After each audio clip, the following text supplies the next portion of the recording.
Hello, and welcome back to yet another video. This is the 5th episode of a story in which 10-year-old Naruto meets Minato from future and that turns Naruto's life upside down. As Naruto lives a happy life in which he is trained by Minato and later Kushina too. After you've finished watching, please like, share, and subscribe to the channel. To begin, please like, share, and subscribe to the channel. Let's get the party started. Meanwhile, the Hokage asked for a moment of attention. Ladies, gentlemen, students. I hope you are enjoying this event as much as me. Now let's proceed for the part you were waiting. Let's start the mini tournaments. First there were the tournaments of the younger classes. Each class had a tournament for boys and one for girls, a custom that was introduced after some civilian parents protested because girls had to take some special classes, like flower arrangement, while the boys used that time for physical training. Kushina would have complained about that, thought Arashi while watching the matches. He noticed that many villagers were making bets about the combats, perhaps he could take advantage of it.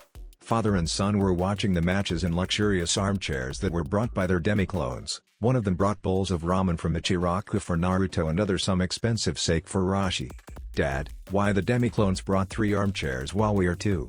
asked Naruto while gulping his ramen. Arashi looked at the empty armchair. "This one is reserved for your mother," said looking at Kushina, who was indeed sitting in the armchair, smiling at them. Naruto took a more serious face. "Dad, do you think that mom will be really watching my fights?" asked. "I guarantee you, she'll watch them," said Arashi smiling under his mask. "Then I'll make her really proud of my progress," proclaimed the boy. They were not aware of the elder Hyugas listened their conversation. "It's confirmed, Arashi won't take any other wife. We won't have to worry about another Uzumaki brat, Naruto will be his only son," thought Lady Miho. "He also miss her wife," thought Hiyashi sadly. When Hinata heard about Naruto's mother, she reminded the talk she had with his father. Flashback. Naruto, Neji and Hinata focused their chakra into their papers. Naruto's split it into 2 halves, Neji's turned into dust and Hinata's dampened. "As I thought," said Arashi, "Naruto has wind affinity, Neji has earth affinity and Hinata has water affinity. He created 2 bunshines. Okay, each one of you will come with one of us and receive your present and tips about how to use it properly," said one of the Arashs. Hinata followed the Arashi that was designed to her to a pond. He removed his mask. "I'm glad I don't have to hide my true identity from you, Hinata. Being all day with a mask is really annoying," said with a smile that reminded Naruto's. The girl couldn't help but blush at him. Why the hell is she blushing now? Naruto is not near, thought the blonde man. I bet she's figuring out how Naruto will look when he is older, thought Kushina amused. He handed the girl some scrolls. "Here you have, they have some mid to high level water jutsus that will be very useful to you. They also have some tips about taijutsu for water users that I think will make your Juken stronger. Most people from your clan are earth type and the Juken was created based in that premise," said the man. Hinata was really surprised. That could explain why she had so many problems learning her family's style of fighting. Thank you very much Yondaime-sama. I'll try to make the most of them," said the girl bowing. "I know you'll do it, Hinata-chan," responded Minato smiling, making her blush again. By the way, where did you get the scrolls? Are you also a water type?" asked her. "No, I'm wind type like Naruto.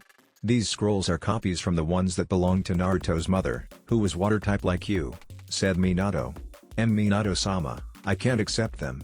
They should be for Naruto," said her giving back the scrolls. "Don't say nonsenses, Hinata-chan. As I said, they are copies and Naruto will be happy if his best friend learns from them," responded the former Hokage, giving them back to her before dispelling himself. "Am I Naruto-kun's best friend? And flashback. Now I'll have to show what I learned in these last days. I hope to not disappoint anybody," thought the young heiress. The combats of the youngest classes finished with Konohamaru as the boys' champion. He won without fighting in any of his matches because the other boys didn't want to hurt the Hokage's grandson. The little boy was really angry. "The day I'll take off my mask, people will start to treat Naruto like that unless he builds a name by himself," thought Arashi amused. Next came the combats of the other classes. None of them impressed the former Hokage. A consequence of these peaceful times. The adding of students from civilian families without ninja tradition has lowered the medium level of our ninjas. No wonder why now there's a 66 failure rate in the real Genon test, thought. Finally came Naruto's class turn. "Ready to show your skills, son?" asked Arashi. "Yes, now people will see a true show." Yesterday I asked Shino and Shikamaru to not hold back if they faced me and I didn't leave them alone until they agreed, said Naruto. Arashi didn't say anything. He asked himself how those two will manage to keep their cover and the promise. The first combat was Shino vs Sai. It was the most interesting combat of all seen at the moment. Both boys had to hold themselves against each other. Sai had to limit himself to small creatures like rats and weasels while Shino used his bugs with less efficiency than he was accustomed. However, both boys showed skill and tactics that should have been normal for experienced genins, not for academy students of the penultimate class. Sai was seen to win the combat when he managed to sneak behind Shino after deceiving him with a bunshine, the normal one, not his ink ones. However, Shino turned out to be a bug clone that enveloped the root agent. The real Shino appeared from behind a tree. "Give up, my bugs will drain your chakra if you don't," said the Aburame. Sai responded with a smile. "Give up yourself, you didn't notice the ink snake that is near your neck," responded pointing to the snake that fell upon Shino. The Aburame already knew of the snake, but it was part of his plan. "We should call this a draw, don't you think so?" asked Shino. "Yes, a draw seems good," responded Sai with his eternal smile. Iruka declared the combat a draw and both opponents left the fighting area. The second combat was Naruto against a boy who was considered the second best of the class. Most bets were against the Uzumaki kid. "I'm sorry for you if you want to renounce your money," thought Kushina. The boys got into the fighting area. Naruto looked confident while the other boy was reminding how Naruto sent Mizuki to the hospital. Second match, begin. The boy threw quickly some blunted shurikens at Naruto, hoping to knock him before the blonde used the jutsu. However, as it was seen before, an important part of Naruto's training was dodging range attacks against an opponent who improved at the same pace as him. He dodged all shurikens easily while performed his counter-attack. "Kage Shuriken no Jutsu," shouted. The poor was too surprised for the sudden attack that he couldn't defend himself and ended with bruises over all his body. Iruka declared Naruto the winner. Arashi regretted not bringing a camera for immortalize the faces of the adults who saw the match. He told Naruto to not use that jutsu again unless he faced somebody like Sasuke. Next combat was Shikamaru vs Kuji. The genius extended the fight hiding his true potential until he managed to immobilize his friend with his Kage main no jutsu. They stood quiet for a minute until Shikamaru released Kuji and gave up saying that he was out of chakra. "My partners from the future saved their cover," thought Arashi. As the combats are arranged, Naruto and Sasuke will meet in the finals. After some combats finally came Sasuke's turn, against Kiba. Kakashi joined Arashi and Naruto. "How strong is your protege, Kakashi?" asked Arashi. "More than you expect. But it's better to see it," said the Hokage in a mysterious tone. The Inuzuka performed his family's signature jutsu, that gave him more bestial features and increased his physical performance and senses. He charged at the Uchiha confident of his daijutsu skills and speed. The last thing he saw before being punched in the gut were a pair of red eyes with a single tomoe in each one. Kiba regained the balance quickly, looking surprised at Sasuke's eyes. "These must be the famous Sharingan eyes," thought. Everyone was impressed again, but not more than the former Kage. "The Sharingan? He was not supposed to awake it too soon," exclaimed Arashi. "A particularity of the Sharingan is that it can awake after a traumatic situation," explained Kakashi. "I think Sasuke awoke his after seeing again Itachi in the arena." "Yes, that must be the reason," agreed Arashi. The truth was that Sasuke's Sharingan activated because the closet incident in the Hokage's office. Kiba fought well, but he was easily defeated by the Uchiha. Before the second series of combats among the boys came the girls' first ones. They were not as good as them. In fact, the only ones who brighted were Ino and Hinata. Talking about the shy girl, she surprised her family when she used variations of the Juken strikes, focusing more on hit her opponent than doing the strike in the traditional way. It looked like she was dancing instead of fighting. The result was as elegant as effective. The series of combats of boys and girls continued.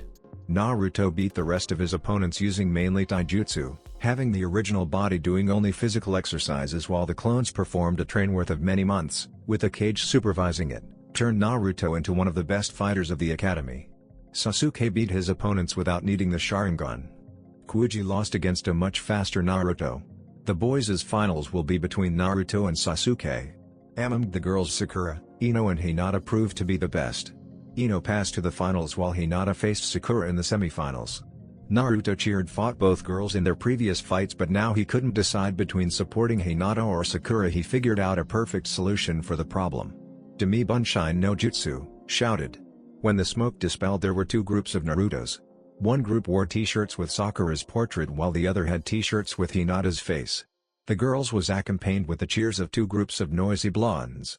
Hiyashi looked at the group who was cheering for his daughter slightly annoyed. He is able to do that jutsu. The copy from his last grades we got said that he was unable to do a simple bunshine. His father took his training very seriously, thought the Hyuga leader. The groups of clones cheered the girls until they faced among themselves. She has weird eyes. No, she doesn't. Her eyes are cool. Sakura is beautiful. She has a huge forehead. And Hinata is nice. Sakura is the smartest. She likes the team. She shouldn't be as smart. People took more attention to the Narutos than the girls' fight. When Iruka proclaimed Hinata as the winner, her group won the battle because the other demoralized. Sakura was tempted to hit the real Naruto for distracting her, but she couldn't move her arms. Then finally came the combat between Naruto and Sasuke. Both boys got into the fighting hour. Many villagers made their bets. Sasuke's fangirls cheered for him while Naruto's had to hold themselves. The prohibition from their parents to keep away from him was still in force. Naruto performed some hand signs. Futon, Rinku Udan.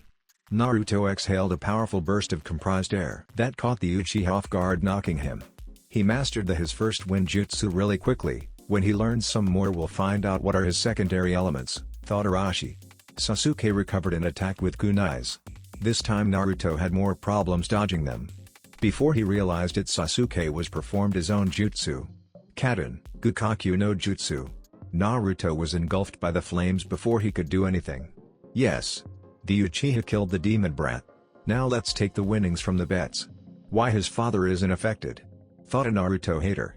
His question was responded almost immediately. Sasuke only burned a log. Appeared from behind a tree and charged at Sasuke. The Uchiha activated a Sharingan and proceeded to exchange blows with Naruto.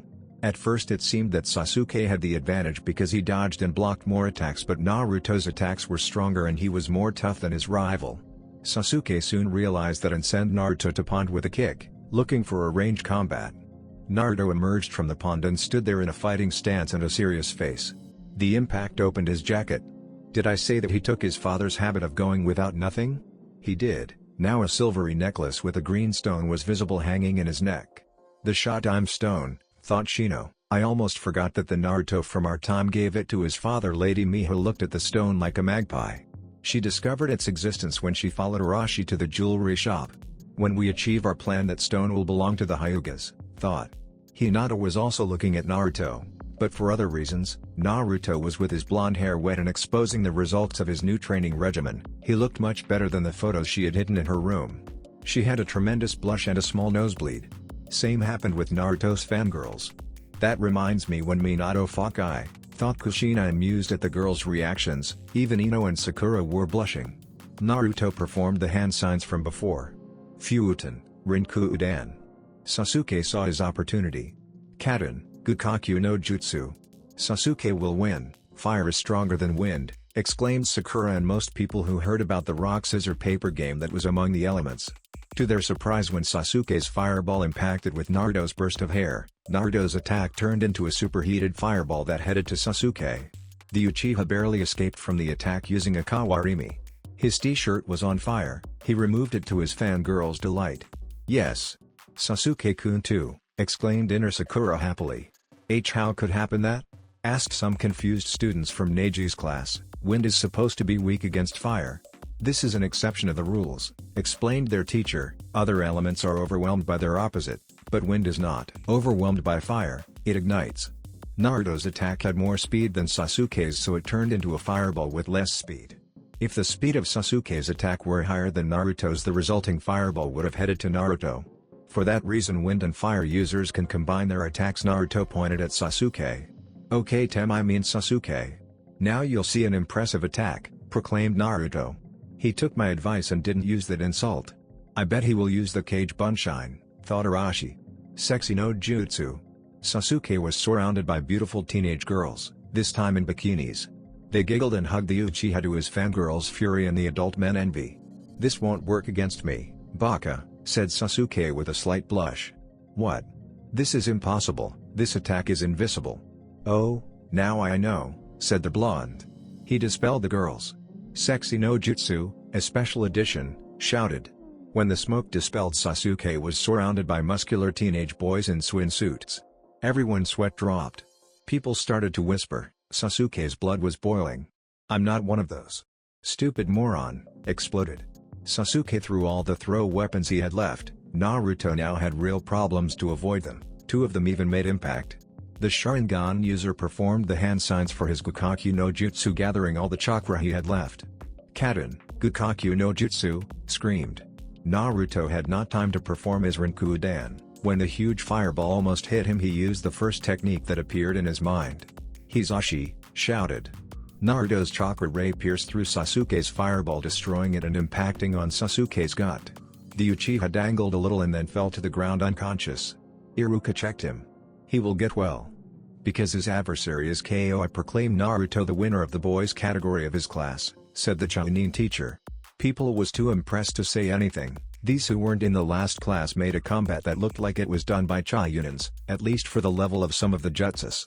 There was a first clapping, then another, and soon most of the public was making an ovation. There were exceptions, those who made bets against Naruto.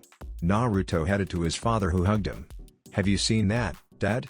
I told you that I was going," proclaimed the really happy blonde boy. "Yes, I knew you would win. You made a good combat," said Arashi, proudly ruffling his son's hair. Then for a moment Arashi looked extremely surprised. "What's going on, Dad? It's something wrong?" asked a concerned Naruto. "There's nothing wrong, son," said Arashi, regaining his composure. "Come on, let's see how Hinata wins." "Okay, Dad," said Naruto, heading to see the match between Hinata and Ino. However, the truth was Tadarashi was really agitated. He just received some memories from his clones. The preparations will take months, but he couldn't wait to go back home and start his duty. Finally he knew the way to revive Kushina. Some people headed to Arashi. They were most of the ones who made bets favoring Naruto in his fights. They handed him the money and disappeared in a poof of smoke. "I knew that Naruto was going to win, so I sent some demi-clones to make bets in my place," said Kakashi while counting the money. Those who made bets against Naruto were furious. The father of the demon brat made money at their expense. They had to pay for that. Arashi was too absorbed thinking about the way for reviving his wife to notice their glares, making them more furious. The combat between Ino and Hinata started. Hiyashi watched how her daughter fought now. Her new fighting style was an altered version of the Juken. In other circumstances he would be angry with her for not using the right movements, but she was proving that her new style fitted her better. For a brief moment she reminded him her wife. He was happy to see that her daughter finally started to excel among other students, and sad for the consequences that the Hyuga's plan will have for her. Thinking about the Uzumaki's only depressed him more. The copy he got from Naruto's grade said that he was the death last of his class. He hoped that the rest of the Hyuga Council would forget about the plan after seeing his lack of skills. But the boy surpassed all his adversaries with ease. He was more a Jonin with some experience than a student. The only student able to defeat him should be Neji. Not only that, but the boy also proved to have a great academic knowledge. That was impossible. A few weeks of training, no matter how intense, were not enough to launch the last student to the top of his class. Perhaps the kid kept his true abilities hidden, like the Aburames do, and now that he was part of a clan he chose to show them the boy's abilities. He used the technique that his father claimed to create with Hizashi's help. The jutsu experts labeled it as A rank. Another reason for those who favor the plan. He was too busy with his thoughts that he almost didn't notice when Hinata made a finishing blow that gave her the victory. Everyone clapped for the combat of the two girls. Naruto rushed to congratulate the Hyuga girl who was apologizing to Ino for hurt her. Hiyashi saw that Hinata took an intense tomato color because the praises she was receiving from everyone. He didn't realize that she only blushed because Naruto's praises. He got near his daughter and put a hand on his shoulder. "You made well, my daughter. Just was expected from our clan's heiress," said with a very slight smile. Thank you, father," responded Hinata, happy for satisfying for first time in years her father's expectations. Excuse me, sir. Are you Hinata's dad?" asked the blonde boy. "Yes, I am. Hiyashi Hyuga, leader of the Hyuga clan," said the man. "Naruto Uzumaki, from the Uzumaki clan and future Hokage," said Naruto, offering his hand. They shaked hands. "If you keep like this, perhaps someday you will achieve that ambition," said Hiyashi. And because that, more reasons for the plan, thought. "The combats of the last class are about to begin. I want to see how Neji fights," commented Naruto. They headed to the place where the boys of the last class were. A thoughtful Arashi with Kakashi was already there. Naruto was going to ask his father what was bothering him when the green beast appeared. "Ah, my youthful rivals are here," greeted Guy. Arashi and Kakashi greeted him back. "Kakashi, I heard that you took the young Uchiha under your wing. That's amazing. Now you will revive the flames of youth in his pained heart," exclaimed. Both masked ones ignored him, Kakashi with his books and Arashi with his thoughts. "Did you say something?" asked the Hokage. "Arg. I don't know how you managed to keep cooler than me. However, once again I surpassed you in our eternal rivalry. You are now taking a natural genius, but I took a step forwarder," exclaimed. Kakashi and Arashi had now all their attention focused on Guy. "I adopted a hard work genius. Meet my son Mito Lee, formerly known as Rock Lee." "Dynamic landing," exclaimed a boy landing before them. "Good morning. I'm Mito Lee, the adopted son of Mito Guy. It's a pleasure to meet my father's rivals," said. Everyone had their jaws reaching the floor, with their eyes completely white. Now Lee looked like a mini clone of Guy, with the same spandex training suit, orange warmers, the bowl haircut, brighting smile and eyebrows. "True Bulsum," babbled Shikamaru. Shino took off his glasses just to make sure that his eyes were not lying and put them back before anybody noticed. "There's a filler chapter where Shino's eyes are seen. I won't describe them. That was unexpected," said the Aburame. "Everyone is impressed with the youthful spirit of my son," thought Guy with tears in his eyes. "He is the boy who fought Naruto that day," commented a ninja. Guy put his hands in Arashi's shoulders. "My dear rival. I took your advice and adopted Lee. Like you did, I was training him during last weeks. I never thought that being a father could be so rewarding." "Thank you, my friend," said, giving a quick hug to a horrified Arashi. "I never thought he would take Minato's advice of helping Lee to that degree. But I'm glad for them. They were more close than most parents with their children," thought Kushina happily. Everyone looked at Arashi. "That boy almost burned Naruto in a spar. I heard that Arashi was vengeful with those who were bad with his son. But convincing Guy to turn the poor boy into a copy of himself was inhuman," thought some ninjas. "Oh my god. I heard he was resentful with the village for not respecting the Yondaime's wish, but I never imagined that he would curse the village with another guy. I'll better spread the word to be extremely good with the Uzumakis before he unleash another horror," thought a horrified member of the council. Lee headed at Arashi. "Arashi-san, Naruto-san," said with a bow, "It's pleasure to meet you. My father said that we met weeks ago, but because my special ability I can't remember what happened. I was told that I had a fight with you, Naruto, but it was interrupted before it was finished. I hope to have a rematch one of these days and see who is the best hard worker. I'm looking forward that day too, Lee," said Naruto. "That time things will be harder for you. Isn't it wonderful, Arashi? Our sons are now great rivals. Perhaps this is the beginning of a friendly rivalry between our families, from generation to generation," exclaimed Guy. Arashi frowned at the thought of his grandchildren being bothered by Guy many clones and vowed to get a girlfriend for Kakashi. "The Uzumakis won't be the only ones with that burden. Father, I'll show my opponents the results of these weeks of training. I'll make you proud," exclaimed Lee. "I'm already proud of you, my son," said Guy with tears in his eyes. "Father. Son. Father. Son." They embraced in a manly hug. A sunset with a coast and waves appeared behind them, horrifying everyone. All ninjas tried to dispel the weird genjutsu but failed miserably. Some of them stopped their chakra flow but it didn't work. One of them stopped it too much time and ended US conscious, the lucky bastard. The green duo broke the embrace. "What was that?" asked Arashi. "Something I copied from you and your son the day you came back, my friend. It looks wonderful, isn't it?" responded Guy. Everyone looked at Arashi and Naruto. That Arashi has no soul. Not only he unleashed another guy but also he turned them more gauche. This man is worse than Ibiki. The village must reconcile with him the sooner possible, thought the council member. "Naruto," said Arashi. "Why yes dad," responded Naruto. "Remind me to perform seppuku if we ever look like that," said his father. Meanwhile Lee saw Sakura. The boy declared his unconditional love for the girl. He rejected him but he kept trying and shot hearts that the girl dodged as she could. Ina laughing her ass off at Sakura until one of the hearts hit her. The blonde girl rushed to the toilet to clean her face as soon as possible. After an incident with Naruto and Neji in the beginning of the last class tournaments, Lee faced his first opponent. The boy expected an easy victory against the Death Last, who was unable to use ninjutsu nor genjutsu but was knocked at the first hit by Lee's weighted kicks. He and Guy had another manly hug. His next opponent was not caught off guard but was also defeated quickly because the ninjutsu and genjutsu taught at the academy didn't give the boy any real advantage over Lee's taijutsu. So he was training all these weeks, thought Neji. I thought that he left the academy but he was improving himself. Let's see how he copes against my superior skill. Neji is no longer an arrogant bastard obsessed with fate.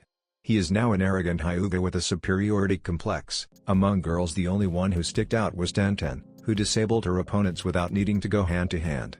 As expected, the boys' finals were between the Hyuga prodigy and the young green beast of Konoha, as his father called Lee. The adopted Mito took a fighting stance. Neji, I'll show you the results of my training. I'll prove you that hard work can surpass natural talent. I'm glad to fight the strongest student of my class because at first I thought you were a G. Shut up and begin the match, shouted Neji, really pissed off. You'll see why Neji is so angry in the Uzumaki. Lee took the initiative with some kicks that Neji dodged with ease. Same happened with his next attacks. Then he noticed that each attack was slightly faster than the former when suddenly delivered a really fast punch that he barely dodged. The genius counterattacked with palm attack on Lee's stomach. He didn't focus too much chakra because he didn't want to hurt his adversary. Lee regained the composture quickly and charged at the Hyuga. This time Lee didn't refrain his attacks and Neji responded with his Juken. Lee's classmates were impressed with the progress Lee made in his absence. Until that moment nobody was able to fight against Neji. But it was obvious that Neji was dominating the combat. Not bad, it looks like you trained a little but you are still no match for me, commented Neji. Thank you Neji. But I didn't show yet all that I'm capable for, said Lee, taking a bottle of sake from his belt. He drank the entire content and immediately passed out. Now it will get interesting, thought Arashi. Neji got near the unconscious Lee, puzzled. Why the hell he did that? Suddenly Lee got up, hitting his head against Neji's. For first time in the tournament the genius received a blow. Why you hit me? You want to fight? Asked the drunken fighter. Lee attacked Neji with the most strange attacks seen by the public. Many attacks seemed to fail only to end with Lee hitting Neji with a different body part instead of the intended. Neji blocked most of Lee's tenketsus but it didn't stop his adversary. Now it was Lee who dominated the combat. Finally Neji used his secret weapon. Hizashi. The chakra beam made hit in the Mito, knocking him unconscious, giving the victory to a bruised Neji. I never thought he would get this strong. I'll better increase my training to keep our difference, thought the Hyuga boy while Guy hugged his son, congratulating him for the great match. Kyoshi, Lady Miho and all Hyugas present, minus Hinata who already knew about that, had their white eyes popping out. They knew that Neji was a genius but not good enough to learn such attack after seeing a few times. This only could mean that someone taught it to him and there was only one person who could do that. Arashi appeared before Hiyashi. I suppose you want to talk about what happened, don't you? Asked. You are right, Uzumaki-san, responded the clan leader, regaining his composture. Hiyashi didn't know that he was talking to a clone. The real Arashi left academy during the match, taking his ghost wife to their house. Why? You brought me there. So suddenly, asked her in sign language, a bit annoyed. Minato explained her about the memories he got from his clones and understood his urges for talk with her. He said that the reviving process needed to be done in 2 parts, the first one only would take 2 or 3 hours, but for the final one he will need clones preparing the special seals for months. For that reason I'll need your power combined with mine for achieve it, said Minato. Let's do it, said Kushina. Are you sure about that, my love? Perhaps I can find another way, said him. Please do it, said her. Minato nodded and summoned some clones to help him. Hours later he and Kushina were in the center of circle made with seals. It is time. Are you ready, Kushi-chan? Asked him. She looked at his eyes and nodded. They mimicked a kiss for last time. Minato performed the hand signs. Funjutsu, spirit bonding, exclaimed, slamming his hand in Kushina. There was tremendous chakra light that lasted for a minute. When it ceased Kushina was not there anymore. Minato Namikaze was unconscious. There was a brighting seal in his chest. Later that night, in a small cab outside Konoha, a group of villagers, many of them were those who made bets against Naruto, and 3 ninjas were finishing a meeting to decide what to do with the Uzumakis. Finally they decided a way to get rid of the new clan without arousing suspicion to them. They will execute their plan the sooner possible, before the boy grows stronger. Disguised as the villager who organized the meeting, Madara smiled. His plan was working as expected and he will kill 2 birds with a stone. Funjutsu, spirit bonding, exclaimed, slamming his hand in Kushina. There was tremendous chakra light that lasted for a minute. When it ceased Kushina was not there anymore. Now in the unconscious Minato Namikaze's chest there was a brighting seal. Inside the seal Minato found himself in the flower field where he and Kushina confessed each other, shared their first kiss and she died. My subconscious mind made this to look like our favorite place, thought. He felt a presence behind him, he turned. Before him stood Kushina, visibly angry. She grabbed him by the lapels of his jacket. When you told me that you had to seal me within yourself, you never mentioned that it would be so painful and said. Before he could apologize they realized it. She was no longer transparent and she just touched and talked to him. Kushina looked at her hands, trembling. A single tear appeared in her eye. "I just touched you. And I see can't talk again," babbled excited. Minato wiped out the tear from her face tenderly. This is our shared mindscape. Anything we like will happen there," said also excited. Since Minato discovered that he could see Kushina but to not talk or touching her, they were expecting this moment to come. But now they didn't know what to say. They stared at each other for a moment, then Minato extended his hand and caressed her face. She closed her eyes and smiled while grabbing his hand with hers, enjoying her first human contact since her death. She opened her eyes and ruffled his golden spiky hair in a playful manner, like when they became a couple. She giggled like a little while doing it. For Minato, hearing her laughs again was like hearing the music of the angels. When he discovered her she said that she was happy for Naruto because he was back but it was obvious that she was still sad for her situation. Finally she looked happy for herself. He embraced her gently like he had fear of breaking her. She responded embracing him strongly. "Don't worry, Min-kun. I won't break," said her smiling. He smiled back at her. "I know, my love. It's because I have been dreaming with the day I would have you again in my arms since I discovered that I wouldn't be trapped in the stomach of the god of death for all eternity. When you didn't appear in the kingdom I thought you hated me and felt like I died again," said. "I was there, watching our Naruto. I would never hate you," said her looking at his eyes. "Now I know. Will you ever forgive me for that?" asked him. "There never was an offense, Min-kun." "There's nothing to forgive," said her putting her hands in the nape of his neck. "Kushi-chan, my whirlpool princess. Min-kun, my cage." Their face grew closer at each other. Their lips meet. And their minds became one. 5-year-old Kushina was playing outside her house with some kids after skipping her last sewing class. She didn't know why she couldn't go to school like other children. Well, she knew. Her father was nephew of the Whirlpool country lord, who was also the head of the Uzumaki clan. She will be raised as a high society lady and when the time comes she will marry with another noble. "Kushina. Come back here immediately. You won't skip your class," said a redhead woman who looked a lot like her. "But I don't want to sew. I want to be a ninja like our ancestors," pouted the little girl. The woman smiled and took her daughter in her arms. "Kushi-chan, the Uzumaki clan ended to be ninjas when we became the rulers of the Whirlpool country. All those who wanted to keep as ninjas splintered from the clan and founded new ones around the elemental countries," said smiling. "Like the ones who went to fire country?" asked the girl. "Yes, like them," said her mother. "Why don't we make a deal? You promise to keep on with your studies and we will visit Konoha where you'll meet real ninjas." The little girl cheered up. "Really? I promise to not skip class anymore," exclaimed. Her mother smiled and gave her a kiss in the forehead while they headed back home. 6-year-old Minato placed the corpse of his pet bunny in the hole and finished the burial. A bearded blonde man watched the ceremony his son was performing without saying anything. His face showed no emotion but a part of him was feeling guiltness stabbing him. "You understand why I made you do that to your pet, don't you Minato?" asked. The boy nodded. "Yes, father. A ninja must get rid of his emotions and the sources of emotions. You made me kill by Akumaru because it was part of my training," said trying to hide his sadness. In a rare gesture, his father ruffled his hair. "I'm very proud of you. Come on, son, some training will make you feel better. Then we will go visit Dan, who invited us to dinner," said Arashi Namikaze smiling. Minato's mood improved and headed with his father to the training grounds. Minato and Kushina were back in their shared mindscape. What was that?" asked Kushina confused. "I saw a memory from my homeland and then I saw that memory you told me years ago. I was so excited with the idea of touching you that I forgot about that," said Minato looking at his hands. "These are not our real bodies, only avatars of our minds. For that reason I felt your feelings when I touched you. A deeper and more intimate contact like the kiss merged our minds for an instant and we could see each other memories. But they were different. I felt your presence with me when I was again in Whirlpool," said Kushina. "Yes, I also felt your presence in the burial," Feeling you with me lessened the pain of that moment, said him. Your father was a very handsome man. But he looked sad, commented her. Yes, he was. I wish he would have met you, he would have been so happy to see that I found a woman like you. Your mother was as beautiful as you. Now I see that it is in the family, said him. Kushina blushed, like she still did that whenever he praised her. Then he made a surprising comment.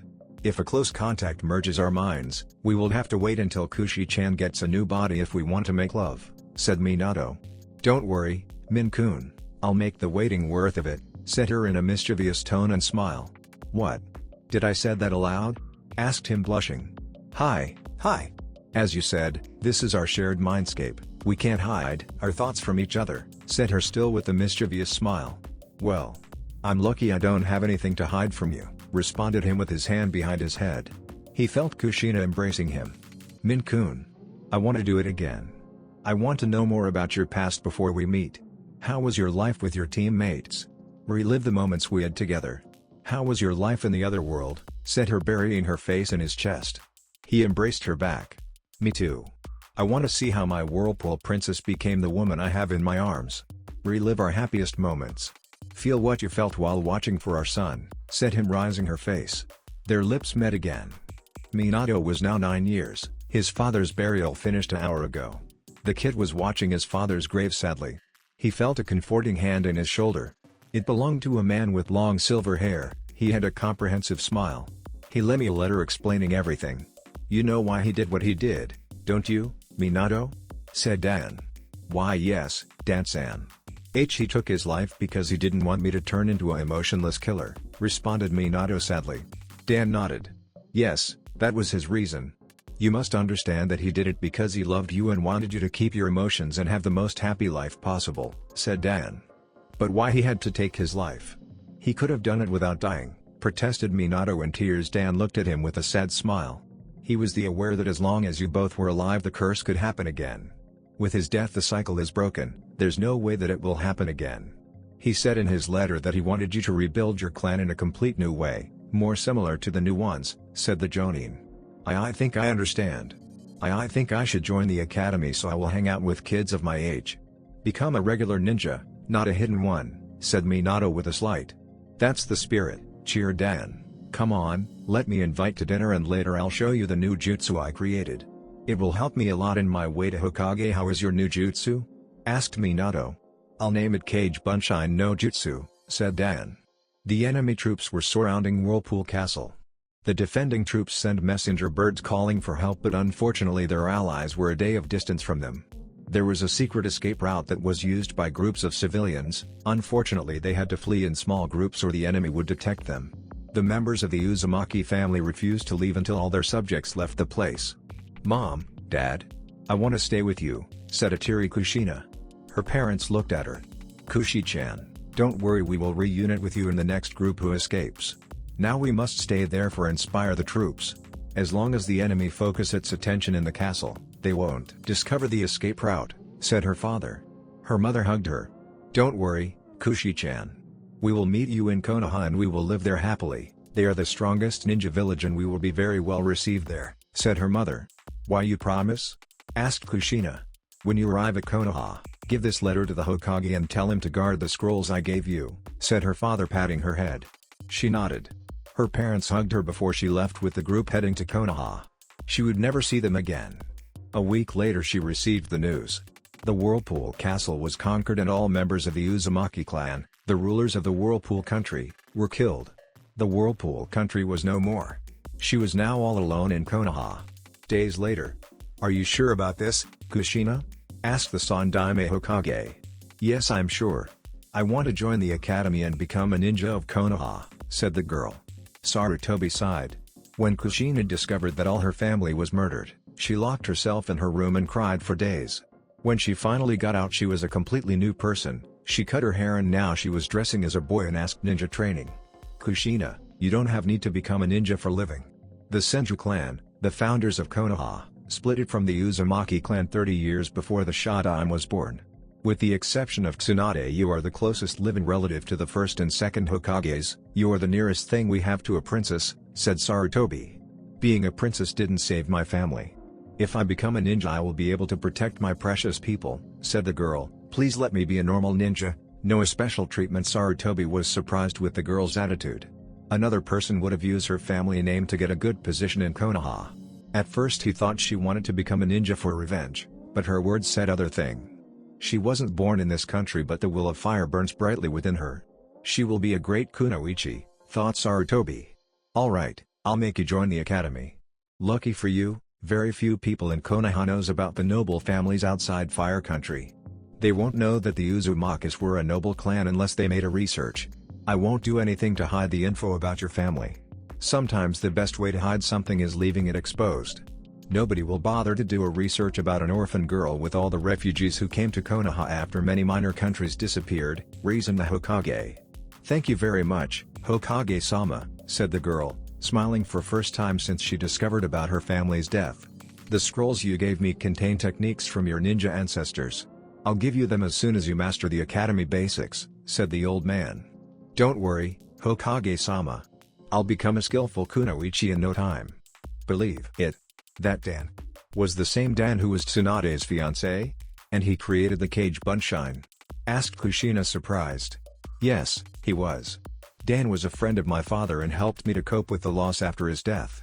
When he died because the wounds he got protecting Tsunade and the rest or his team, I vowed to become Hokage in his place, said Minato. I won't tell Naruto yet that he is a distant relative of the Shadaime and Nidaime. I don't want to inflate his ego more until he matures more. She nodded and they saw more memories.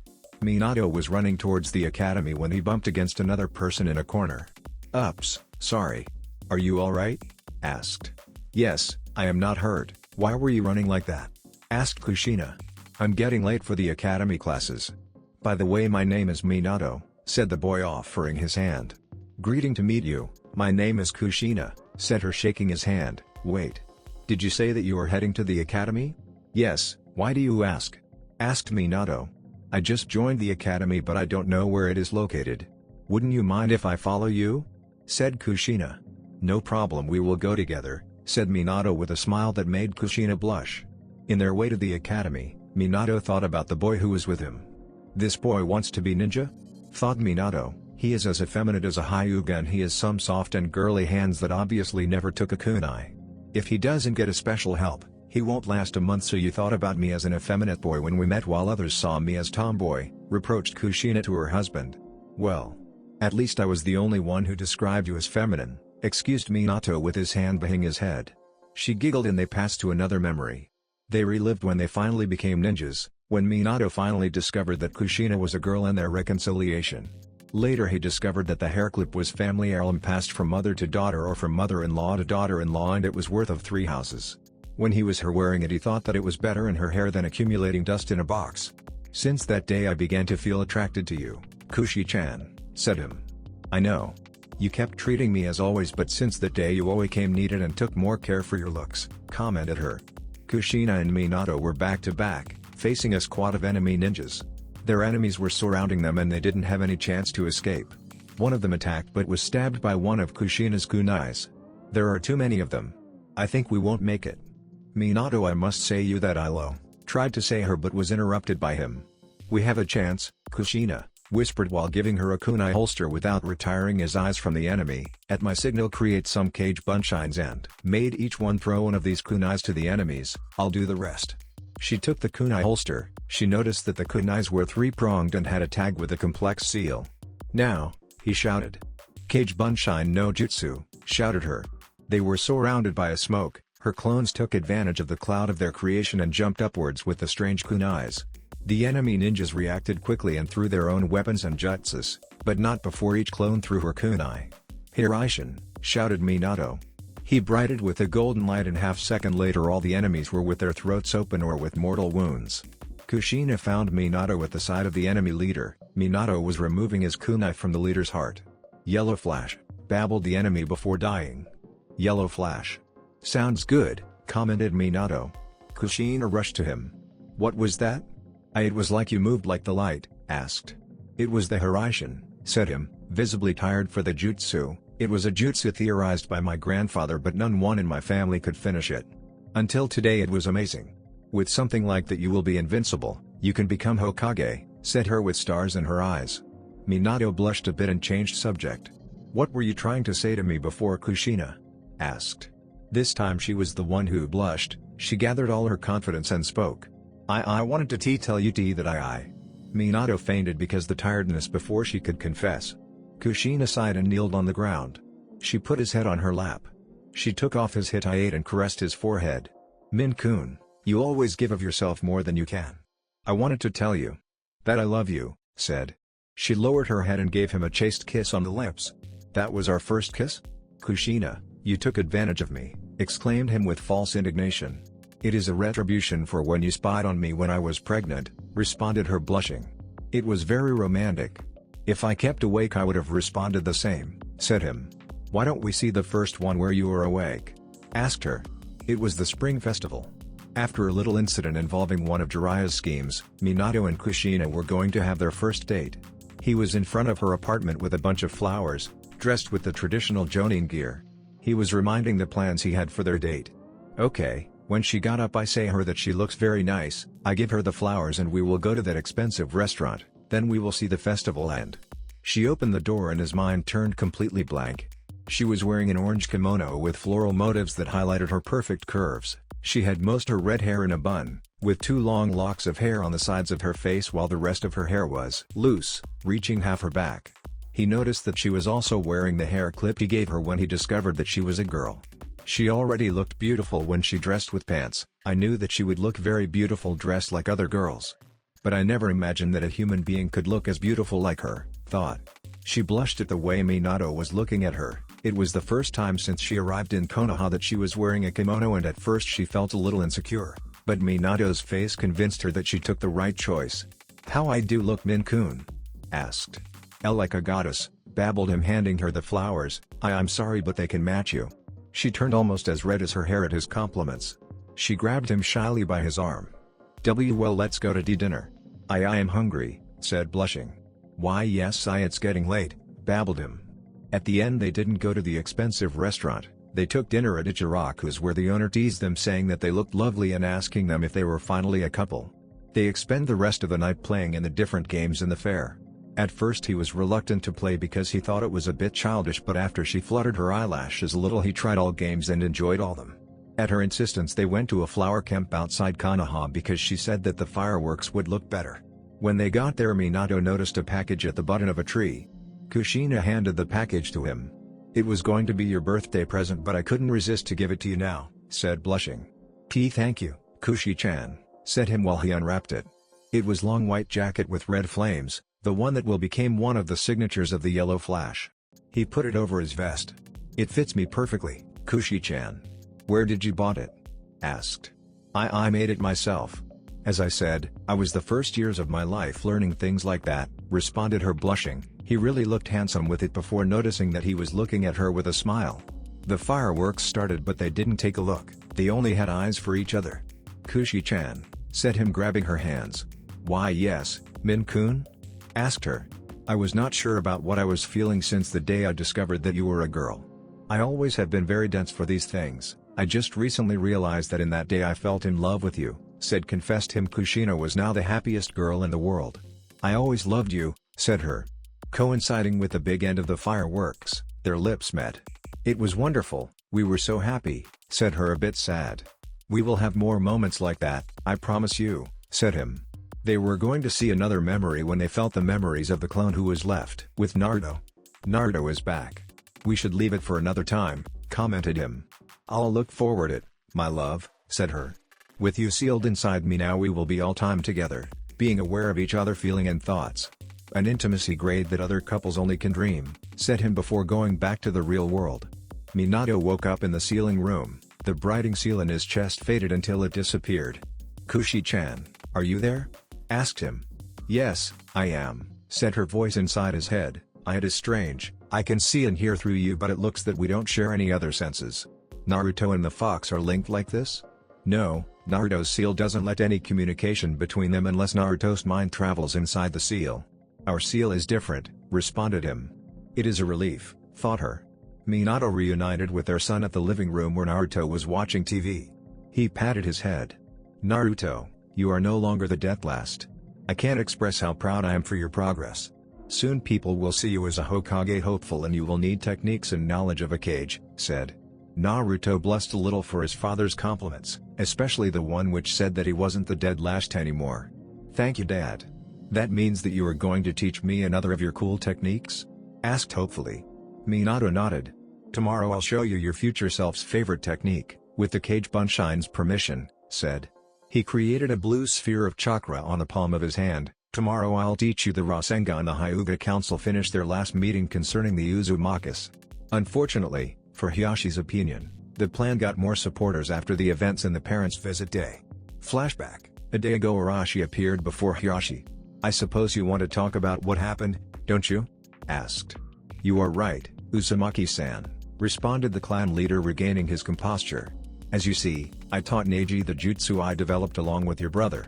He learned with your daughter and Naruto during their class time. Don't worry about the lost time, this time they only had review lessons, said Arashi. I don't care about what. I want to know why you. Wait, you said that Hinata learned it too? Asked surprised. All Hyugas, minus Neji who already knew it, looked at Hinata surprised. The poor girl blushed again, not used to her family amazement, only their disgust. Yes, your girl can use the jutsu, there was even a point when he was first in the learning process. It's a pity that the difference between her and her adversaries was so big that she didn't need to use it, said Arashi patting her shoulder. Hinata. Can you show us how you do the jutsu? Asked Hiyashi looking hopefully at his daughter. Hi, father, responded the girl. She looked at one of the targets that were still there. Hizashi, shouted. She made point blank in the target, making a hole in the center. Hiyashi felt relieved. If her daughter was able to master an A-class jutsu like that and reach the top of her class, that means that she was not a failure. Perhaps her problem was in her shyness and his rough teaching methods. He should try to train her in another way, with more praises and less insults. He looked at her daughter's eyes. You mastered an A-rank jutsu even before graduating. You don't know how proud we are of you, don't you agree? Said looking at Lady Miho and the elders who looked very happy. Eh? Oh yes, we are very proud of our Hinata. You too, Neji, responded Lady Miho. The truth was that they were happy because that acquiring that jutsu was one of the main objectives of their plan, but Arashi handed it to the Hyugas on a silver plate. Needless to say that Hinata was really happy. She never expected that this day would turn so good. Thank you, father, Lady Miho. I'll do my best to keep you proud in the future, said the girl. Hiyashi smiled and looked at Arashi. What I really wanted to ask you is why you taught Neji and Hinata the jutsu, asked. Why shouldn't I? I taught it to Neji because it was his birthright as Hizashi's son. I taught it to Hinata because he said that he wished that Hyugas shared their techniques among them so they would be a stronger clan, responded Arashi. Hiyashi agreed. One of the elders let out a small grow. Yes, our clan will start to give full access of all techniques to all members. The restriction was a mistake that is being corrected, said the clan leader. Would you mind to explain us how to do the jutsu? Asked Lady Miho. Sure, said Arashi. First you have to. Arashi noticed that many ninjas were listening their talk. Kakashi was even with a notepad and the Sharingan activated. I'll better tell you in a more discreet place. I'll give a scroll with the secrets, said Arashi. The other ninjas retired visible annoyed. Hiyashi saw his chance. Why don't you and your son go to our place for a dinner next week? We will be able to chat without any interferences, said the leader. It will be a good chance for Naruto to meet his future political family, thought Arashi. We accept your invitation. There are more things that I want to talk to you about, responded Arashi in a mysterious tone before leaving with Naruto. What are we going to dinner? Will it be ramen? Asked Naruto, who didn't say anything yet. We will have what our hosts will find more convenient, son, said Arashi. End flashback. Next week the Uzumakis will be analyzed by the other Hyugas during the visit, and just after they leave, the council will have their final meeting concerning the plan. In the bright side, the Hyugas were learning the jutsu. Neji was teaching the branch family while Hinata took care of the main's instruction. Hiyashi himself received his first class from his daughter. Soon he will be able to do the first step. He realized that she had a great potential as teacher. He prayed that most council members will change so Hinata won't be sacrificed for the plan. With Minato and Naruto, Minato slammed a blue sphere of chakra against a big rock, pulverizing it. Naruto had star in his eyes. It's impressive. It's stronger than the Hizashi, and you said that it can be even stronger? Asked. Arashi nodded. Yes, it can be upgraded, but first you will learn the basic Rasengan and you will learn other techniques before I show you, said. Naruto nodded. An Arashi clone appeared with a huge box full of water balloons. Arashi took one of the balloons. The Rasengan also has a 3 steps method. In the first step you must explode the water balloon using your chakra like this, said. The balloon started to shake, first slowly, then faster and finally it exploded. You must make your chakra spin in many directions. As focal point use the center of your palm, like you do for the Hizashi, but instead of expelling your chakra in a straight line you must do in forming various spirals, explained while he repeated the first step without the balloon. So that's the reason you named it Rasengan, don't you, duh, sensei? Reasoned Naruto. Rasengan means spiraling sphere in Japanese. Yes, that is. It took me almost 3 years to develop it from zero. Jiraiya mastered it in a year and your future self did it in 2 weeks, said proudly. Naruto frowned at the last remark. Now that he defeated Sasuke he was no longer obsessed to surpass him, now he was comparing himself with the future version of him that grew up without his father. He didn't tell anybody but he was jealous of that Naruto, the way his father spoke about him whenever he asked about the future. Naruto knew that they were the same person but he couldn't help. He vowed to break the record. At his father's command, Naruto created various groups of clones for perform their training routine and an extra group who will train to perform the Rasengan while the real Naruto handed the work out. Sensei. Why the chakra control exercises have most clones? My chakra control is now good enough and I have lots to spare, asked Naruto. It's very simple, Naruto. Your main advantages over most ninjas are your amazing chakra reserves and your stamina. One of your main weakness was the poor chakra control you had. If you waste lots of chakra because of a bad control, it will be like you didn't have your chakra advantage compared with an adversary with a fraction of your chakra but better control. That's one of the reasons because I want you to have a better chakra control than most ninjas. They will wear out before you, said Arashi. I understand, said Naruto. For that reason you corrected my taijutsu to a style that wasted less energy. Arashi nodded. Yes, you are training to be a ninja, not an acrobat. Another reason for improving your chakra control is because our most advanced techniques require insane chakra quantities and to control almost at medic nin level. The sooner you improve both, the sooner you will learn them. Hi, responded Naruto. Hours later the clones reported that Naruto mastered the first step. We will continue the training tomorrow, the next step is more harder, it will be better to proceed with it when you are fully rested, said Arashi. Naruto nodded. He looks a bit disappointed, thought Kushina. Yes, but you know how painful it is. He won't complain after some tries, responded Arashi. Next day the clone brought a ball full of rubber balls. For the second step you must explode the rubber ball, you must do it expanding your chakra, it is 100 times harder than the former, said while lumps appeared and disappeared in the ball's surface, they increased their appearances until the ball exploded violently. A piece of cake for me, responded the boy. However it took him a complete day to achieve it and the clones ended bit minor chakra burns in the bomb. Next day the clones didn't brought anything. The final step is the hardest, like the Hizashi you must combine the first 2 steps, when you do it you'll have my first original jutsu at your disposal, said Arashi. Are you going to explain him the trick with the clone for doing it easier? Asked Kushina. Only when he learns it one-handed, I want him to do the jutsu both ways, responded Arashi. Naruto needed 3 complete days for perform the jutsu. One day he almost ended in the hospital because chakra exhaustion, but finally at the 4th day he formed a blue sphere of chakra in his hand and slammed it into a rock.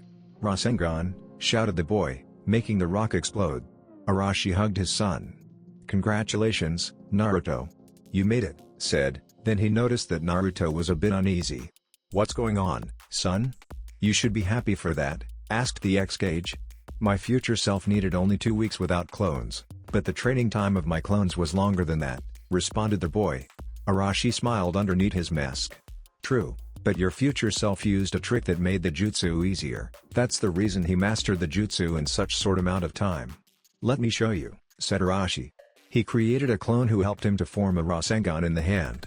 He created a way to perform the jutsu more easily. I didn't told you because I wanted you to do it both ways since the beginning. Your future self needed more time for doing the Rasengan one-handed, in his travel with Jiraiya. Now try to do it with a clone, said. Naruto created a Bunshin who proceed to help him to form a Rasengan. It's more easy, commented Naruto looking at the sphere. Are you telling me that he did the jutsu this way for months until he was able to do it one-handed? Asked. His father nodded. Yes, in fact he kept doing it with the help of clone although he was able to do it one-handed, remarked Arashi. Why he keep doing it like that? Asked Naruto puzzled. Arashi pointed to a big stone. Lift this rock with a hand and held it above your head until you start to feel pain in the arm, said the older blonde. Naruto did it. He had problems to grab the stone because its size, then he managed to hold it above his head for some minutes until he felt the pain that had to come. Now do it with both hands, said Arashi. This time had less problems grabbing the stone and he held it above more time. Now you understand why he kept doing it with a clone? Asked Arashi. Yes, I see the similarities. With a clone is easier to form the Rasengan in the same way two hands can grab easier the stone. And the arm ends less tired if it has other arms helping it to do the jutsu, said Naruto. Yes, you realized it immediately, no wonder why you both are the same person, said Arashi. The clone method also opened the way to make the Rasengan evolve into stronger jutsus, said Arashi, reminding when the future Naruto showed him the Rasen Shuriken. Then Naruto got the idea of a new Rasengan evolution. He was going to explain it to his father when they heard footsteps coming there. A Nanbu appeared. Uzumaki-san, the Hokage has made a call for all Jonins for an emergency meeting. I came here to escort you there, said the Anbu. Arashi created a clone. Okay. Naruto, my clone will bring you back home, I'll be at home for dinner, said before leaving with the Anbu. In their way to the tower, when Naruto and his clone were out of sight, Arashi stabbed the Anbu by the back with a kunai. With a poof of smoke, the Anbu turned into a waterfall nin with a scratched forehead protector. Really, you thought that I was going to fall into that trick? Asked before looking at the woods, and you can reveal yourselves, I know that you were there. Come here so I can kill you. Many nins appeared from behind the trees, all of them had scratched forehead protectors from most villages. Well, it looks like you are very confident of your abilities. Really, you think that you can defeat us all? Asked a masked man with a massive sword who obviously was the leader. Arashi and Kushina recognized that man. Why should I feel scared? I recognized your men from the last bingo book, they are cannon fodder for me. You are the only one who can be seen as a challenge. Momochi Zabuza, the demon of the mist. Hattori regained the sense. He found was all wrapped in bandages, in a futon in the floor of the remains of his house. What happened? Oh yes, the last thing he reminded was when he and his friends were going to kill the demon boy when he used his cursed power. Yesterday he discovered that the boy was not his son after a visit to the village. He rushed furious to the farm after discovering that the woman he married cheated on him. After looking through all the zone, he finally found them and discovered the truth about his supposed family. He was interrupted by someone who was seated in the shadows of his almost destroyed home. It was about time for you to awake, said the other man. Hattori used all his will to respond. Did you save me? Asked. The man in the shadows nodded. Thanks. For a moment I thought that the demon child would take my life, said Hattori. Can you explain better? When I found you, you were impaled by an ice spear, barely alive, said the man. He pointed to a group of bodies who were covered by blankets. They were not as lucky as yourself, said, pointing at them. Damn demon. He killed them, grumbled Hattori. The man in the shadows got nearer. Can you tell me everybody since the beginning? I found this cabin almost destroyed by ice spears, and inside I found 3 men death impaled by them, a man who was barely alive. And a woman, said, pointing to the body of a young woman. Said woman should have been extremely beautiful when she was alive, however bruises in her face, probably made when she was killed, spoiled her beauty. Unlike the others, she didn't die because the ice spears, she died because wounds caused by farming tools. Can you explain it? Asked the man without showing any emotion. Hattori nodded. Why yes. I'll start from the beginning. My name is Hattori. My family has worked on farming since the water country was founded. During the wars, many ninjas by orders from the Mizukage confiscated a part of the crops to feed as ninjas. Of course it left us farmers with less to eat and trade, so we had many monetary problems, said. The man in the shadows reminded the last war, where he had to fight although he was still a kid. Finally the war ended. Then we discovered that it was caused by those ninja clans who had what they named bloodlines, demonic inheritance I say, said Hattori.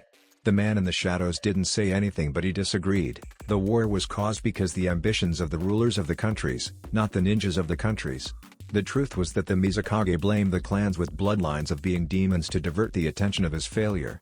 His plan worked better than expected, and soon the entire population blamed the clans of the war. The Mizukage didn't lay a finger to protect them and prevented the other ninja of doing neither under the threat of jail them accused of treason.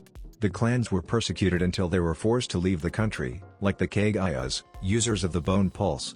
Others, like the Yukina, users of the Hyotan, were almost exterminated, and the last survivors infiltrated themselves among the population, hiding their powers. Hattori continued his story. Years ago I met that woman, said pointing at her. We fell in love and months later we got married.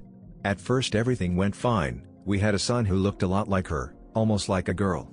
We had some hard times but at the end we persevered and lived happily. Hattori hardened his tone. Recently I went to the village to receive a complete medical check because I was going to make a travel to Suna. But that's not the matter. The medical check said that I was sterile, the brat was not my son. I rushed to the farm to punish them and I discovered the truth. The boy was one of these damned ice controllers, a half-demon. Do you know who could be the real father? Asked the man in the shadows. No. Probably it was 10 years ago when she made a visit to her natal village. That was the only time we were separated. She took advantage of the situation for cheat me with a demon, said Hattori. Why do you suppose that she cheated you with one of these demons and that she was not the demon herself? Asked the man. Hattori had a creepy smile. He.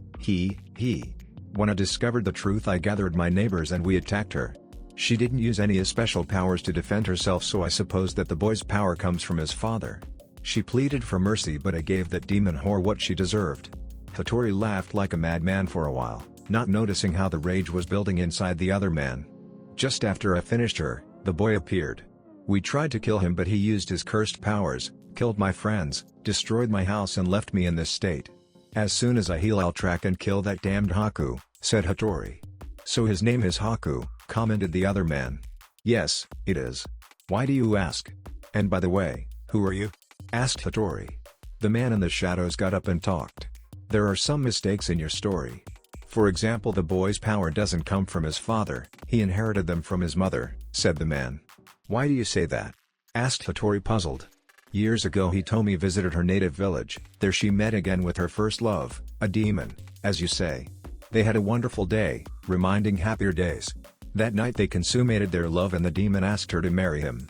Unfortunately she rejected his offer because she married a farmer. Although she didn't love him, the man's words took a slightly sad tone. She regretted marrying a man she didn't love instead of the demon. Also felt horrible because she broke the vow she made to you when you married and promised herself to not break any of her other vows, including the one about not using her powers again. That's the reason she didn't use them to defend herself. Finished. Why do you know her name? And why do you know that? Asked Hattori, scared. The man got out from the shadows. Hattori finally saw his listener and recognized him, one of the most fearsome men in the water country. Because I'm that demon, shouted Zabuza, releasing all the killer intent he was accumulating since he discovered Hitomi's death. Hattori tried to escape but he noticed that he was tied beneath the futon. Zabuza looked at him with a fury that paralyzed him. You took from me the chance to be with the only person I loved. You had our son calling you father. You dared to kill her because of power that had been used to protect this country, roared Zabuza, who now looked like a true please. Forgive me, begged Hattori. Zabuza took a kunai and cut at his tongue, then he burned it with a torch so Hattori won't die from the blood loss. You didn't show any mercy to her. I'm tired of your annoying voice. Now I should kill you and send you to hell. However, I don't know if there's a hell, so I will make sure that your remaining life will be one, said, heading to him with the kunai. Hattori's cries were heard in kilometers, however nobody dared to come near the zone. Hattori died 3 days later. What remained of him hardly could be called human. Zabuza looked at the small tomb he made for Hitomi. He had in his hand a photo he found in the house. It portrayed her with her son. Hitomi. If I came just a few hours earlier I could have saved you.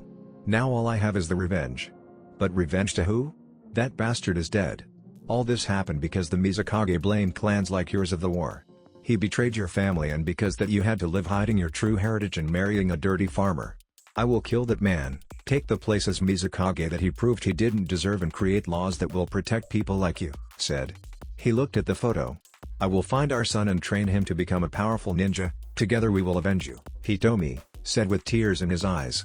This is the last time I will show my feelings. Nobody, him included him, will see me again displaying any emotion, said before leaving. Weeks later an orphan meet a masked man in a bridge. Madara chuckled. His plot was going as planned. Soon the missing nins those stupid villagers hired will accomplish their purpose. He was no fool. He knew that they were no match for Minato Namikaze. Their purpose was to split him apart from his son while another group captured the boy. He was realistic. He knew that there was a great chance that the Namikaze would be able to save his son, but it was worth of the try. Even if Naruto was saved, Zabuza will end dying at Minato's hands. The sooner that traitor died in this timeline, the better. In his original timeline, Zabuza was considered a hero among many people in Water Country when he died killing the businessman Gato, saving the Wave Country from his tyranny. It inspired many of those who were unhappy with the way the Mist Village was ruled and the number of missing nins increased. Yes, Zabuza had to die, and better at the hands of his enemy. With Minato looked at the missing nins. They were from different villages, they were trying to look the scarier possible and were radiating a good amount of killing intent. He chuckled under his mask. Besides Zabuza, none of them passed from medium Chunin level. It was also obvious that they were not used to work together, probably they didn't know each other jutsus and techniques, so they were more likely to obstruct among themselves instead of combining their efforts when attacking him. Zabuza was the only one worth of being considered a threat, he and his apprentice. Minato, Haku is hiding behind that tree, said Kushina. Minato mentally nodded. I doubt he will attack unless Zabuza is in danger, then he will pretend to be a hunter nin chasing Zabuza, said while she projected into his mind all the memories from the future she had about the boy and his mentor. In a nanosecond, Minato now had all the knowledge Kushina got from Naruto's mission to Wave, including Zabuza's and Haku's fighting techniques. Thank you, Kushina, I didn't have a chance to fight them in the other world, thought.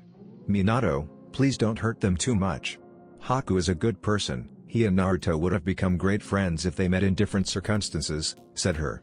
Don't worry, I need Zabuza for my special project. Having him there is a stroke of luck, thought him. What are you looking at? Asked Zabuza. Nothing, responded Arashi, I was asking myself who sent you and how you managed to get into Konoha's territory, said Arashi. Zabuza chuckled. Sorry, but the confidentiality with my clients doesn't let me tell you. I can tell you that we were hired to kill you.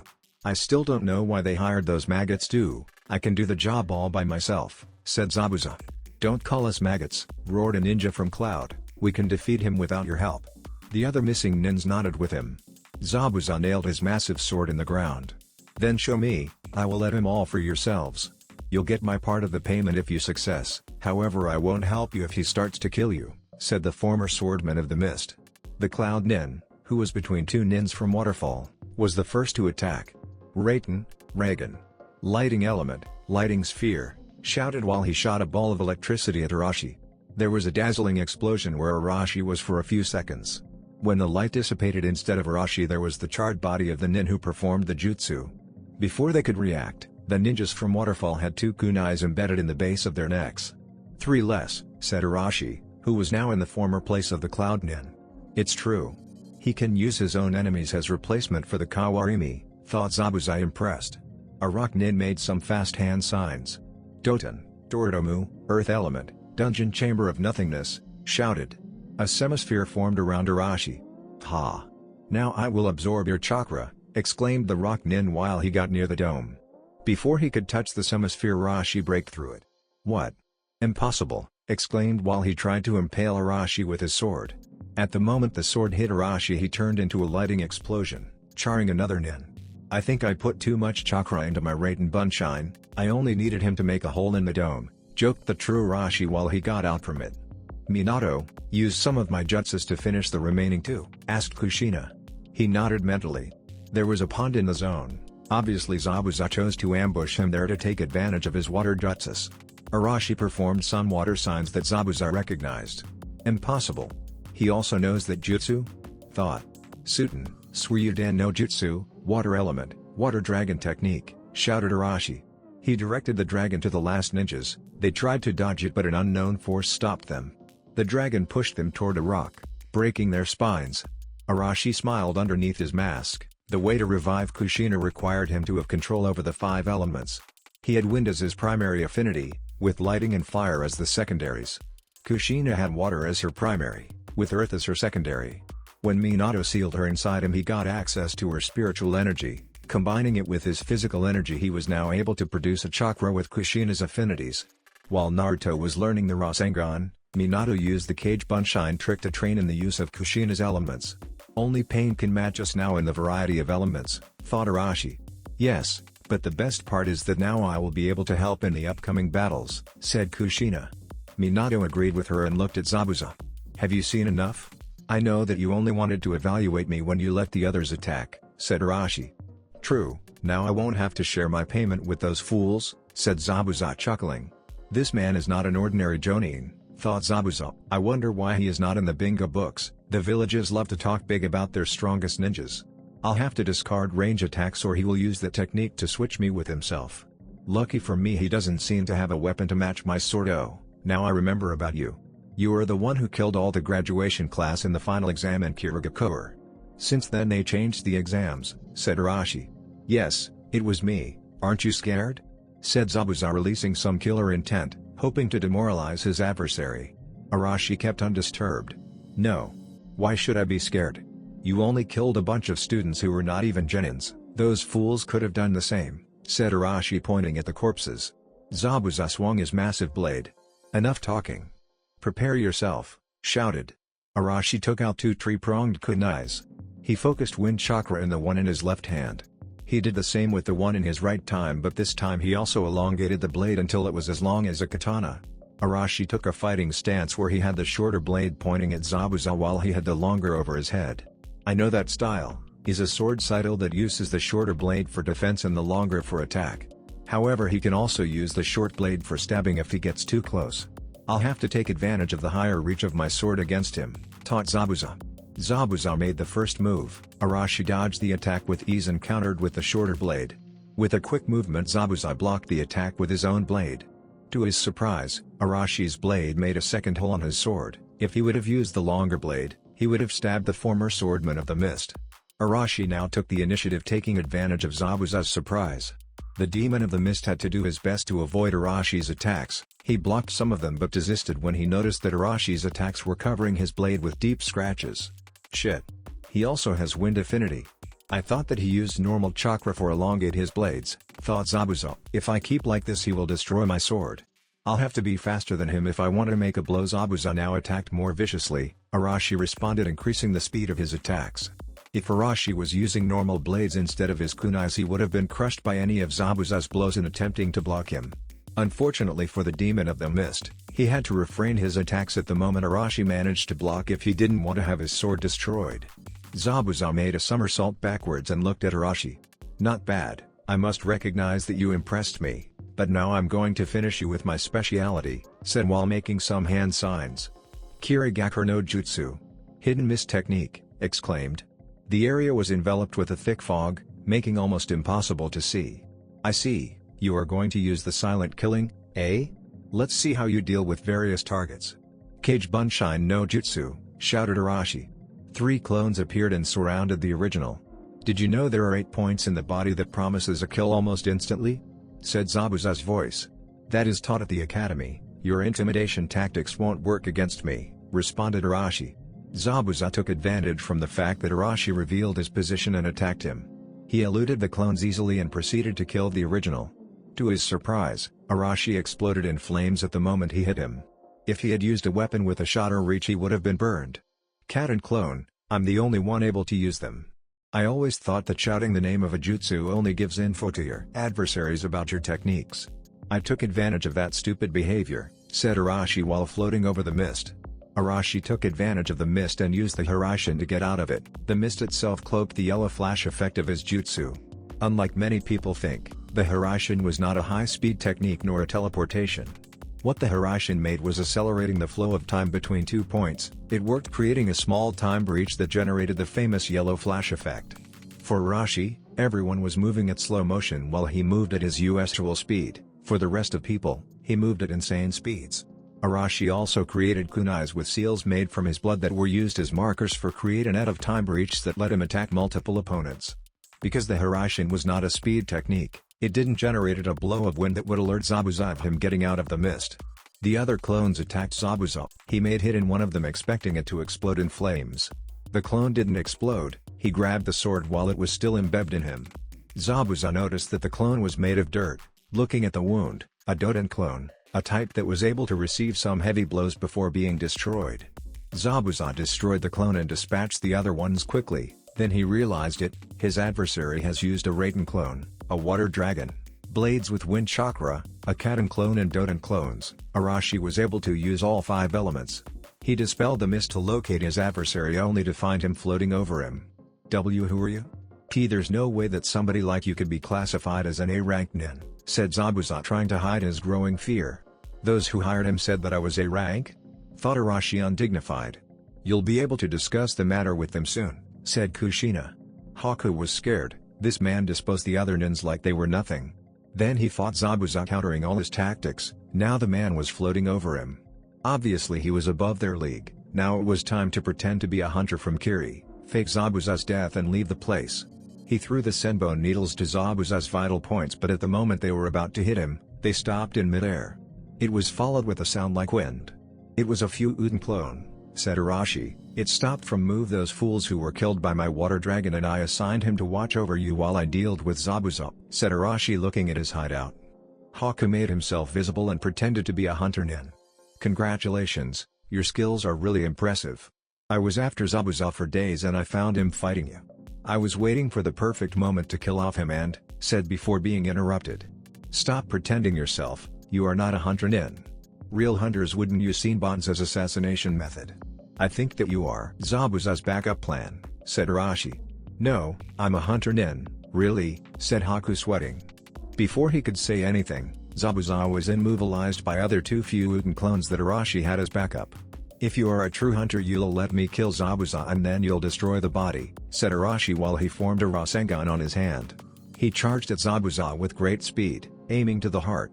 As happened in another timeline, Haku created a nice mirror to teleport himself before Zabuza and received the attack in his place. In the last moment Arashi dispelled the Rasengan and punched Haku, knocking him and taking out his mask. Then, to Zabuza's surprise, he dispelled the clones, leaving him free.